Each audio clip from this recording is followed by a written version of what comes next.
Bang Ege, sebenarnya meskipun orang sudah tahu ya, tapi boleh dijelaskan lagi apa kekhawatiran terbesar untuk jabatan-jabatan tertentu yang sebaiknya diisi oleh akademisi, teknokrat murni, tidak terafiliasi partai politik. Ini kepentingan ujung-ujungnya, ini bagaimana Bang Ege? Ya, kalau saya mau melihat begini, ini sebelum menjawab langsung ya apa yang disampaikan Caca, saya mau mengatakan kebetulan ada Andi Malarangeng di sini dan juga teman-teman yang lain. Ini kan sudah banyak kesempatan ya dengan kecerdasan presidensialnya Bapak Prabowo itu, dia banyak berdiskusi dengan Pak SBY misalnya, lalu juga sebentar lagi saya yakin akan berkomunikasi dengan Bu Mega gitu. Nah, pada konteks tertentu dia juga sering juga berbicara di kampus. Jadi yang mau saya katakan, Caca, tidak ada sebuah definisi yang benar-benar ideal yang kemudian bisa diterjemahkan apa itu zakat kabinet. Pada bagian lain, betul seperti kata Caca tadi, kita juga harus khawatir kalau misalnya ada penggunaan hukum, terutama dalam posisi-posisi tertentu yang kemudian digunakan buat misalnya menyandera orang-orang tertentu dalam pemerintahan selanjutnya misalnya. Itu saya yakin mudah-mudahan tidak akan terjadi lagi gitu. Nah, pada bagian lain, kita tahu pasti ada kontestasi ya yang disebutkan tadi, misalnya nama-nama yang diusulkan maupun yang dikehendaki sesuai dengan visi misi dan apa yang diinginkan oleh Bapak Presiden terpilih. Saya ingin mencatat beberapa hal saja gitu. Yang pertama ya, pada waktu misalnya Bapak Prabowo dulu ke Mujadalah Kiai Kampung di Malang itu, dia bisa loh berdiskusi dengan kiai, dengan orang-orang kampung, walaupun terlihat agak tegang, tapi tujuan-tujuan yang ingin dicapainya itu dia tetap ketat sedemikian rupa itu, tidak kesana sini. Nah, pada bagian lain kita tahu juga memang ada nama-nama yang cukup berbakat di Partai Gerindra sendiri. Sudaryono misalnya sekarang Wamentan itu anak petani.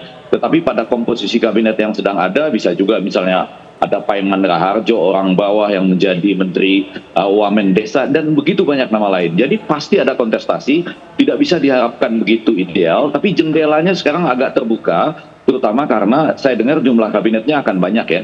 Belum lagi nanti ada wakil-wakil menteri, sehingga bisalah beberapa posisi itu diusahakan betul-betul lebih tebal definisi zakon kabinetnya. Sekali lagi menjawab Caca, jangan sampai misalnya itu digunakan jabatan-jabatan tertentu itu untuk menakut-nakutkan kita ya, ataupun civil society, ataupun mungkin nanti dalam tanda petik orang yang seperti diikat kakinya dan lain-lain sebagaimana yang kita ketahui. Dialog-dialog Pak Prabowo dengan Pak Jokowi juga menurut saya baik, terutama menjelang berakhirnya masa pemerintahan Pak Jokowi. Oke, Bang Doli, bolehlah diberikan juga pendapat ini. Kalau lo memang nanti ada jabatan-jabatan tertentu yang diisi oleh ahli atau bagaimana komposisinya, tapi kan kita tahu secara politik buat apa partai politik berdarah-darah mendukung Prabowo Gibran kalau ternyata ini diberikan kursi untuk ahli. Ini seperti apa? Mungkin logika sederhananya seperti itu.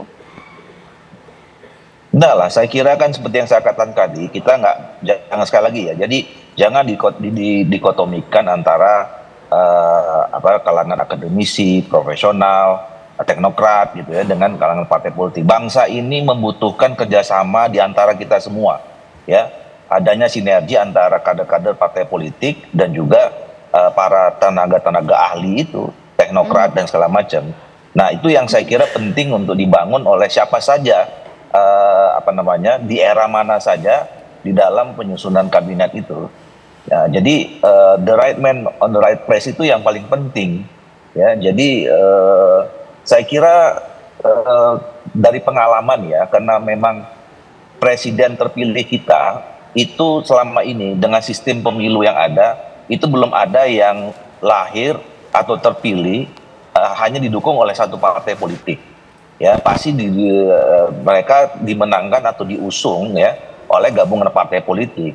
Nah, oleh karena itu saya kira tidak bisa juga menafikan keberadaan partai politik di dalam penyusunan kabinetnya, karena pertemuan terbentuknya koalisi itu kan juga karena ada kesamaan visi untuk membawa Indonesia 5 tahun ke depan, dan itu penting ada dukungan partai politik buat presiden siapapun gitu. Nah, oleh karena itu saya kira tidak ada rumus misalnya nanti ada ada irian gitu ya. Wah, kok nanti yang berdarah-darah partai politik.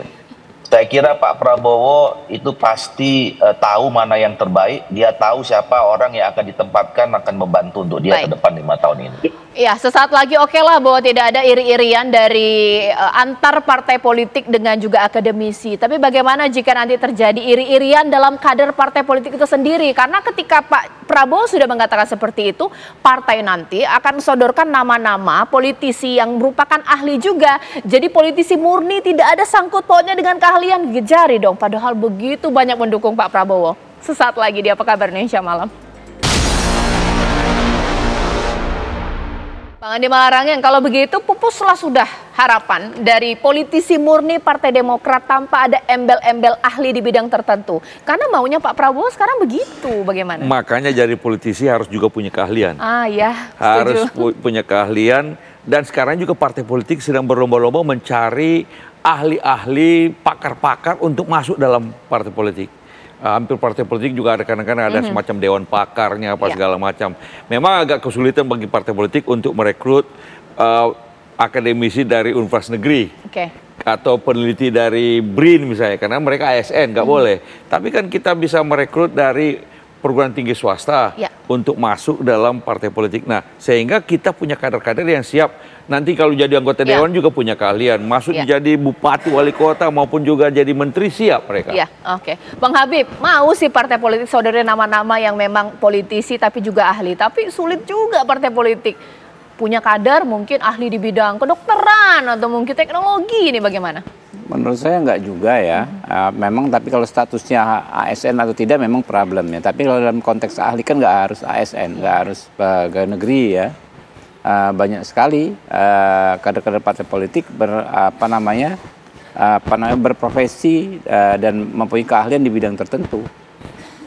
Sejak zaman dulu, bahkan sejak zaman pergerakan kan banyak dokter-dokter itu yang berkecimpung di politik Indonesia ya. Begitu juga saat ini. Jadi rekrutmennya kan mulai di organisasi mahasiswa ya. Rata-rata gitu kan rekrutmen politisi. Lalu organisasi masa kepemudaan, baru partai politik. Nah itu kan di kampus juga kan berlatar belakang keahlian macam-macam. Ada yang dari fakultas psikologi, ada yang fakultas teknik, ada fakultas kedokteran ya. Nah itu menurut saya dengan berjalannya reformasi ini ya, sudah hampir berapa, 26 tahun ya kan, 98 26 tahun. Kader-kadernya sudah cukup banyak ya. Jadi saya pikir kalau partai politik misalnya diminta ahli di bidang apa saja yang ada di kabinet, saya pikir sih pasti ada. Lantas bagaimana dengan Partai Golkar nih, Bang Doli? Apakah sekarang racikan atau sodoran namanya itu harus dilihat betul CV-nya gitu? Karena kalau misalnya memang cocok, udah ahli di bidangnya, bagian dari partai politik, Golkar pula mungkin ini makin banyak kursi untuk Golkar, seperti apa? Ya, itu tentu pertama kali sesuatu yang ideal ya, yang kita bisa menempatkan kader masing-masing partai politik, bukan hanya Golkar, siapa saja. Saya kira kalau ada kader partai politik yang memang punya keahlian tertentu gitu ya, untuk ditempatkan di kabinet, itu saya kira yang paling ideal gitu. Nah tetapi kan kalau bicara tentang porsi, ya itu saya kira kan kewenangan dari presiden terpilih ya, Pak Prabowo. Dan biasanya seperti yang saya katakan tadi, pasti presiden terpilih itu akan berkomunikasi dengan pimpinan-pimpinan partai politik, terutama yang menjadi bagian pengusung pada saat Pilpres kemarin.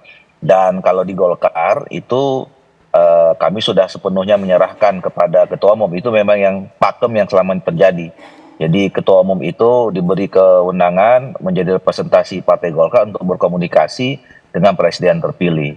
Nah tetapi sekali lagi saya katakan tadi, kita juga memerlukan ada pos-pos di kabinet ya, kementerian itu yang memang mungkin memerlukan keahlian khusus gitu ya. Jadi tadi contoh misalnya kalau diceritakan zamannya Pak SBY, ya Menteri Keuangan, Menteri Kesehatan gitu ya, dan yang lain-lain gitu ya, yang memang secara spesifik harus menuntut ada keahlian khusus ya. Ya memang mungkin disitulah saya katakan tadi perlunya ada sinergi antara kader-kader politik dengan teknokrat, ahli, akademisi gitu.